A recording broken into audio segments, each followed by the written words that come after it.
দেশের গুপ্ত পররাষ্ট্রমন্ত্রী, যাকে একসময় বিএনপি বলেছিল যে তিনি বাংলাদেশের স্বাধীনতা সার্বভৌমত্বের জন্য হুমকি রয়েছিল, ঠিক কিনা?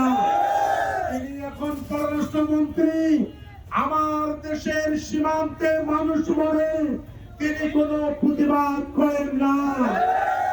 আর পররাষ্ট্র প্রতিমন্ত্রী যে ভাষায় কথা বলে, দুঃখ হয় এটি বাংলাদেশের মন্ত্রীর ভাষা নয়, মনে হয় তিনি ভারতের মন্ত্রীর ভাষায় কথা বলে। আজকের এই সমাবেশ থেকে আমরা বলতে চাই, নত জানু পররাষ্ট্র নীতি থেকে সরকারকে বেরোয় আসতে হবে। আমরা ইন্ডিয়া আমাদের প্রতিবেশী, আমরা প্রভুত্বের সম্পর্ক চাই না, আমরা গোলামীর সম্পর্ক চাই না, আমরা সমতার ভিত্তিতে আমরা বন্ধুত্বের সম্পর্ক চাই। আমরা সরকারকে আহ্বান করি, যদি আপনারা এর প্রতিবাদ না করেন, যদি আপনারা প্রয়োজনে জাতিসংঘে অভিযোগে না যান, এদেশের জনগণ আপনাদেরকেও ছাড়বে না। যদি ভারত এই সীমান্ত হত্যা বন্ধ না করে, যদি ভারত পুশিন নীতি বন্ধ না করে, তাহলে বাংলাদেশ সরকারকে আমরা বলতে চাই যে বাংলাদেশের পররাষ্ট্র নীতিকে, বাংলাদেশের পররাষ্ট্রমন্ত্রীকে আমরা বলতে চাই, আপনারা মেরুদণ্ড সোজা করে দাঁড়ান, এটার প্রতিবাদ জানান।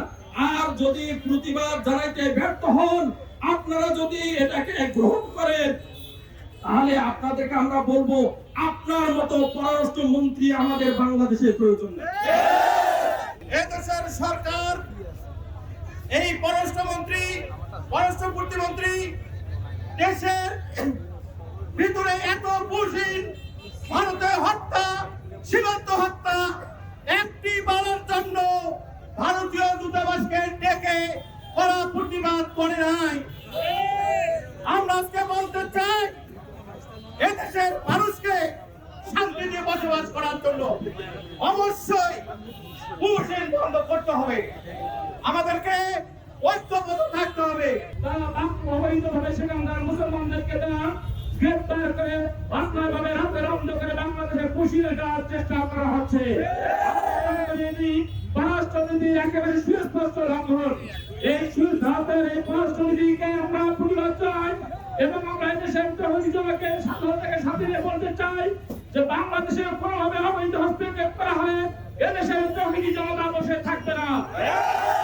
শুভেন্দু, তুমি একমাত্র স্বাধীনতা নাগরিক, তুমি এসে ইসলাম ধর্মে আঘাত দিয়েছ, কোরবানি করা যাবে না এই নাম দিয়ে মুসলমানকে বেইজ্জতি করেছ, মুসলমানকে হত্যা করেছ। আমরা বাংলাদেশে কোনো হিন্দুর উপর কোনো টর্চার করিনি, তাদের ধর্মের উপর আঘাত নেই। অতি সত্য বাংলাদেশের সরকার সহ